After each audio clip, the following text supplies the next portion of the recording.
I consider The Wire to be one of the best shows of all time. Probably the best show since the advent of television. And I give it this rating because it is an unapologetic exploration of human nature. Now, I uploaded a clip of The Wire that I don't want to incorporate into this video because of all that copyright nonsense. But yeah, I just want you to watch the video. It's in the description box before you actually listen to this one. And the video depicts accurately, in my opinion, the dynamics of single motherhood that we find in matriarchal settings, which is where The Wire takes place. Now, once again, one of the many reasons I consider this show to be a masterpiece is because it displays the catastrophic consequences that matriarchy exerts onto adolescent men. Now, the video depicts the character Delanda and her son Naaman discussing how Naaman intends to provide for her, the mother, now that Naaman's father has received a life sentence in prison. Now, the psychology of the single mother, being a derivative of the female psychology in general, is on full display here, and it highlights a very important process by which the single mother subjects her male children to a process of what I like to call spousification. And this process places the adolescent male in the position of the stand-in husband with all the obligations and responsibilities that this implies. This psychology stems from the propensity for women to view children as resources that are linked to provision from the father.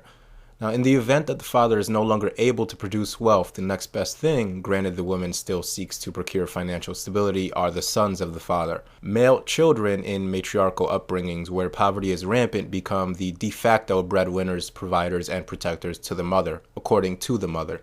Now, it really is an extension of female thought patterns that view men through a filter of greed and usury, and so the adolescent male in the single mother household becomes both the husband and the possession of the single mother. This compels the single mother to continue a process of emasculation of the adolescent male that she feels she could never complete with his father, and since the mother, being an adult, has full control over whatever resources are coming into the home via the everyman, food stamps and welfare and other predominantly male-funded government subsidies, she can then wield this desire to own and mentally castrate her own male child with complete power and impunity. The adolescent boy, being the progeny of his father, will undoubtedly and specifically as he approaches manhood take on both physical and other heritable qualities of his father, and the single mom will actually build resentment to her son for this. And so she'll further her efforts to emasculate, control, and spousify him.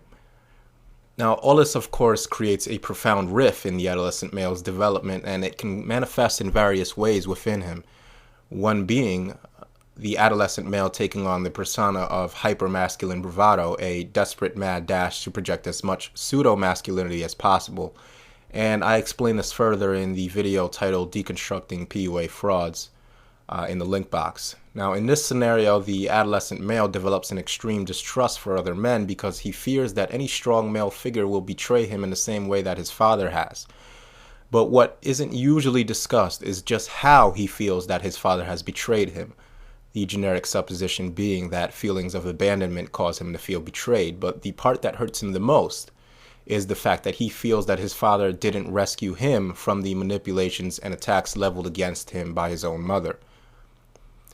The passage of time provides the male youth with more independence and physical strength, as well as a desire to challenge authority, and the mother inevitably loses control and throws the rebellious son out onto the streets populated by other males that are just as wayward and confused as himself, along with all that unresolved male hostility and abandonment issues, and the result is violence, and lots of it. Now, are my claims nothing but psychological conjecture? Maybe. But the fact remains that young adolescent males in single mother households are more likely to commit crime and more likely to join gangs that they describe as their family and their brothers, and are more likely to shoot and kill other men from other gangs. So we see amongst these adolescent males a need for brotherhood and male bonding, as well as a need to attack men which they perceive as being hostile. We need to start asking ourselves, to what degree is the absence of fathers causing this behavior, as opposed to the degree that the presence of single mothers are causing it.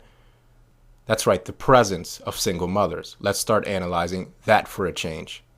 Let's start asking ourselves why, wherever we see single motherhood, we see male-on-male violence, we see poverty, we see despair. Why should we be handing out WIC and food stamps and welfare to single mothers when everything points to them being the problem and not the victims of it. We see our society, with all its talk about a war on poverty and urban renewal, and President Obama blaming the fathers on Father's Day nonetheless, all in hopes of hiding the fact that single mothers are the ones in direct control of male youth in the matriarchal setting. They are the heads of these so-called urban renewal projects. They are the ones raising these so-called deadbeat fathers. It is them that have held a generation of young men under siege. And our society loves to label them thugs and criminals and warehouse them in jail cells like animals. But the truth is that single motherhood is the problem, not these men. These men, given the correct opportunities, would flourish, I assure you. But as long as single mothers are treated with empathy and sympathy and even praise in our society, you can expect to be treated to the pleasure of high crime and poverty rates with no solution in sight. That's all I got to say on the subject for now, but more to come.